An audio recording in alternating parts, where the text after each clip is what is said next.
Recently जो नेपाल के शहर काठमांडू में जो प्लेन क्रैश हुआ है, आइए उसके बारे में डिटेल्स जानते हैं इस वीडियो में। नेपाल के शहर काठमांडू से पोखरा जाने वाला एयरक्राफ्ट छोटा एयरक्राफ्ट था सूर्य एयरलाइंस का, जिसमें 19 लोग थे टोटल। 2 क्रू मेंबर्स है, बाकी टेक्नीशियंस थे। वो मेंटेनेंस के लिए जा रहा था पोखरा। टेक ऑफ होते ही वो क्रैश हो गया काठमांडू के एयरपोर्ट पे, रनवे पे। प्लेन क्रैश होते ही सारी रेस्क्यू टीम्स वहाँ पे पहुंची हैं, government team, fire service team, सब वहाँ पे पहुंचे। उन्होंने अपना ऑपरेशन स्टार्ट किया। वहाँ पे स्टार्ट करते उनको वहाँ पे 2 डेड बॉडीज़ उन्होंने फ़ौरन निकाली हैं। उसके बाद वो कॉकपिट की तरफ उन्होंने देखा कि पायलट वहाँ पे जिंदा था और ज़ख्मी था, और शदीद ज़ख्मी था वो। उसको फ़ौरन जो ना उन्होंने वहाँ से रेस्क्यू किया है। बाकी जैसे ही उन्होंने सारी डेड बॉडीज़ निकाली हैं, पूरे एयरक्राफ्ट में, पूरे जहाज़ में फ़ौरन आग लग गई उसमें, और वो जहाज़ देखते ही देखते जो ना आग की नज़र हो गया। एनी शाहिदीन के मुताबिक वो जो जगह थी जहाँ पे प्लेन क्रैश हुआ है, वो जगह, वो सारा मंजर बड़ा ही खौफनाक जो ना मंजर पेश कर रहा था। अब मैं आपको इस वीडियो में आगे बताता हूँ लोगों के आंखों देखा हाल। एक आई विटनेस के मुताबिक वो वहाँ अपने गैराज में काम कर रहा था कुछ, तो उसको अचानक एक बड़े ज़ोर की आवाज़ आई, जो कि वो पहले समझा कि कोई टायर ब्लास्ट हुआ है। बाद में जब वो बाहर निकला, उसने बाहर आके चेक किया, तो उसको पता चला कि प्लेन क्रैश हुआ है और वहाँ आग लगी है।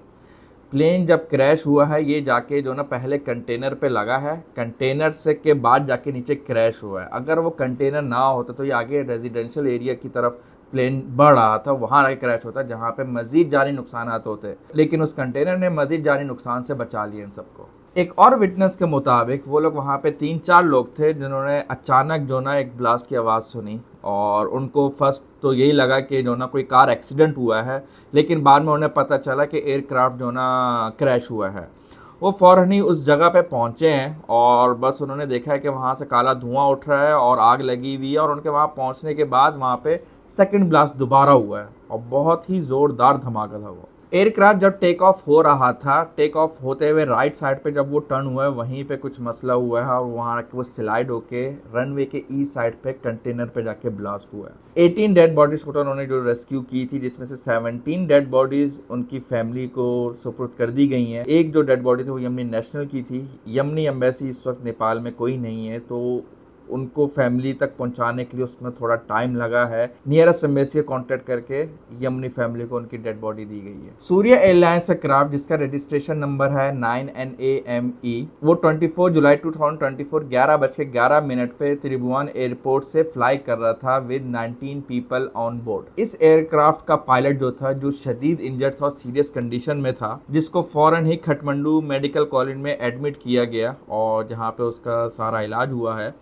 डॉक्टर्स के मुताबिक वो अब आउट ऑफ डेंजर है। वहाँ के जो लॉ मेकर्स हैं, उन्होंने काफ़ी सवाल उठाए कि नेपाल में इतने बस क्रैशेस और ये प्लेन क्रैशेस क्यों हो रहे हैं, किस वजह से हो रहे हैं। उन्होंने काफ़ी प्रेशर डाला है civil aviation authority of Nepal पे, और काफ़ी प्रेशराइज कर रहे हैं कि अपने सेफ्टी इंतजाम को मज़ीद बेटर बनाया जाए, ताकि इन हादसा से बचा जाए इन फ्यूचर। क्योंकि इसके अलावा वहाँ पे रोड ब्लॉकेज, फ्लड की वजह से लैंड स्लाइडिंग वगैरह भी काफ़ी हो रही हैं, तो वो इस वक्त काफ़ी प्रेशर डाला जा रहा है उन पर कि अपने इंतजाम को मज़ीद बेटर बनाया जाए, अपने इंफ्रास्ट्रक्चर को और ये जो रोड प्लानिंग वगैरह को है, इनको मज़ीद बेटर किया जाए। नेपाल के जो MPs हैं, उन्होंने सूर्य एयरलाइन को इन्वेस्टिगेट करने के ऑर्डर दिए हैं और मज़ीद सेफ्टी प्रिकॉशंस लेने के लिए जोर दिए हैं। आखिर नेपाल में इतने प्लेन क्रैशेस क्यों होते हैं? अगर आप पिछले 30 सालों का रिकॉर्ड देखा जाए तो नेपाल में डेडलीस्ट प्लेन क्रैशेस हुए हैं। इसकी क्या वजह है, आइए डिटेल में जानते हैं। According to aviation safety database, पिछले 30 सालों में तकरीबन 27 डेडलीस्ट प्लेन क्रैशेस हुए हैं, जिसमें ऑलमोस्ट 600 पीपल वर डेड। 1992 में PIA एयरलाइन का क्राफ्ट, जिसमें 167 पीपल ऑन बोर्ड थे, काठमांडू पहुंचते ही क्रैश हो गया। एक और एयरक्राफ्ट जो पोखरा से टेक ऑफ हुआ था, माउंटेनियस एरिया में पहुंच के क्रैश हो गया, जिसमें 22 लोग जाँ बहक हो गए। एक और डेडलीस्ट प्लेन क्रैश जो 15 जनवरी 2023 को हुआ नेपाल में, it was Yeti airline, domestic flight थी, जिसमें 72 पीपल ऑन बोर्ड थे। काठमांडू से पोखरा जा रहा था। लैंडिंग के वक्त वो पोखरा में प्लेन क्रैश हो गया। येटी एयरलाइंस के इस प्लेन क्रैश में 69 बॉडीज रिकवर की गई, 3 बॉडीज वर मिसिंग, जिसको बाद में अज्यूम किया गया कि वो भी डेड है। रेस्क्यू टीम ने क्रैश साइट से कॉकपिट वॉइस रिकॉर्डर और फ्लाइट डाटा रिकॉर्डर को बरामद किया, जिसमें से कॉकपिट वॉइस रिकॉर्डर को लोकल इन्वेस्टिगेशन के लिए भेजा गया और फ्लाइट डाटा रिकॉर्डर को फ्रांस इन्वेस्टिगेशन के लिए भेजा गया। नेपाल में जो इतने डेडलीस्ट प्लेन क्रैशेस हो रहे हैं, इसके कुछ रीजंस हैं। आइए मैं आपको उस रीजंस के बारे में कुछ डिटेल बताता हूँ। पहला जो रीज़न है वो challenging mountainous area in Nepal है। वो काफ़ी हिली एरिया है जहाँ पे इनके एयरपोर्ट हैं। लैंडिंग के वक्त और टेक ऑफ के वक्त प्लेन्स को काफ़ी डिफिकल्टीज फेस करनी पड़ती हैं, जिस वजह से वो क्रैश हो जाते हैं। दूसरा रीज़न है वहाँ अनप्रिडिक्टेबल वेदर। वहाँ का वेदर जैसे आप सबको पता है टोटली अनप्रिडिक्टेबल है, कभी भी चेंज हो जाता है वेदर, जिसकी वजह से वहाँ के प्लेन्स को काफ़ी डिफिकल्टीज फेस करनी पड़ती हैं। तीसरा रीज़न है एजिंग एयरक्राफ्ट्स। जैसे आप सबको पता है जिस तरीके से ज़माना आगे बढ़ रहा है, सब चीज़ें एडवांस होती जा रही हैं। आजकल के जो एयरप्लेन्स हैं वो भी काफ़ी एडवांस हो गए हैं, लेकिन वहाँ पे लैक ऑफ इन्वेस्टमेंट की वजह से वहाँ के एयरप्लेन्स को अपग्रेड नहीं किया जा रहा है, एडवांस नहीं किया जा रहा है, जिसकी वजह से काफ़ी प्लेन क्रैशेस होते हैं। इसके अलावा जो एक और रीज़न है वो वहाँ का इंफ्रास्ट्रक्चर है। इंफ्रास्ट्रक्चर को अपग्रेड नहीं कर रहे वो लोग, वहाँ के जो सेफ्टी मेजरमेंट्स है उसको मज़ीद एडवांस नहीं कर रहे हो, उसको काफ़ी जो ना वो लाइटली लेते हैं, जो प्लेन क्रैशेस में एक और वजह है। टूरिज्म नेपाल की मेजर इंडस्ट्री है जो 6.7% जीडीपी कंट्रीब्यूट कर रही है। जैसे कि आप सब जानते हैं नेपाल एक बहुत खूबसूरत मुल्क है, जिसकी वजह से टूरिस्ट की एटलीस्ट टॉप 10 में तो उनकी चॉइसेस में ये आता ही है, क्योंकि वहाँ का वेदर बहुत खूबसूरत है, वहाँ के माउंटेनियस एरियाज़ बहुत खूबसूरत है, वहाँ के लोग बहुत वेलकमिंग हैं।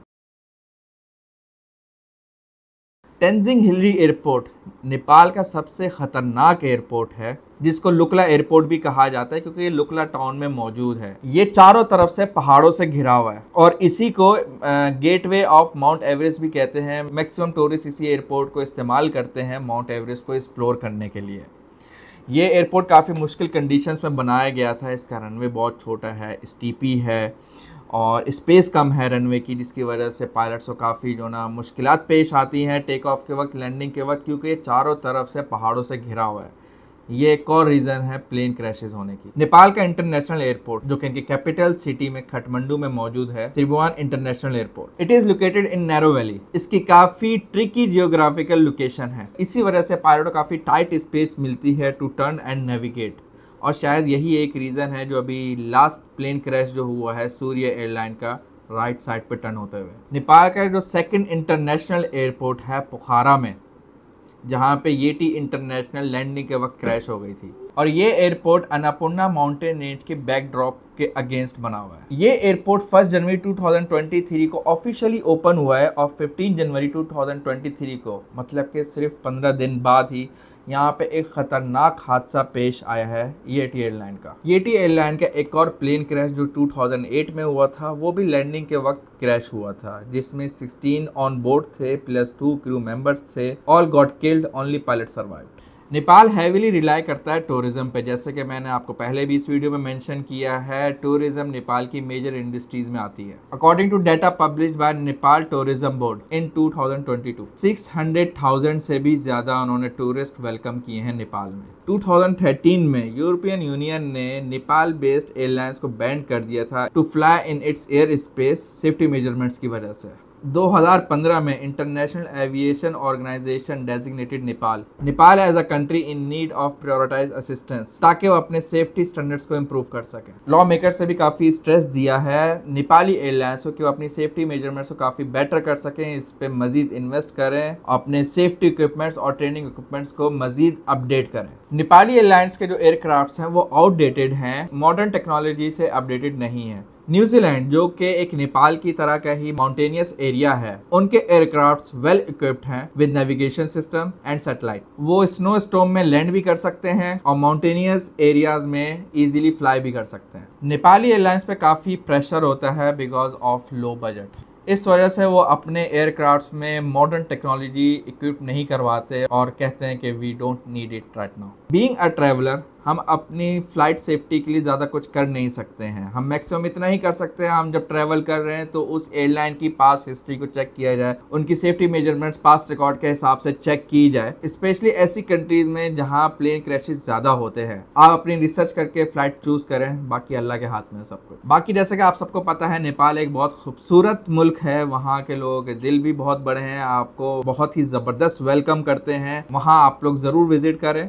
वहाँ के माउंटेनियस एरियाज़ वगैरह, लेकिन वहाँ जाने से पहले सेफ्टी प्रिकॉशन ज़रूर चेक करें अपनी एयरलाइंस के और try to choose better one. मज़ीद वीडियोस के लिए आप मेरे चैनल को सब्सक्राइब करना मत भूलिएगा, इस वीडियो को लाइक करना मत भूलिएगा, बेल आइकन को दबाना मत भूलिएगा। फ्रेंड्स एंड फैमिली में इस वीडियो को ज़रूर शेयर कीजिएगा। इस चैनल पर मज़ीद वीडियोज़ आती रहेंगी, इंशाल्लाह ताला आपको पसंद आएगी। तब तक के लिए खुदा हाफिज़।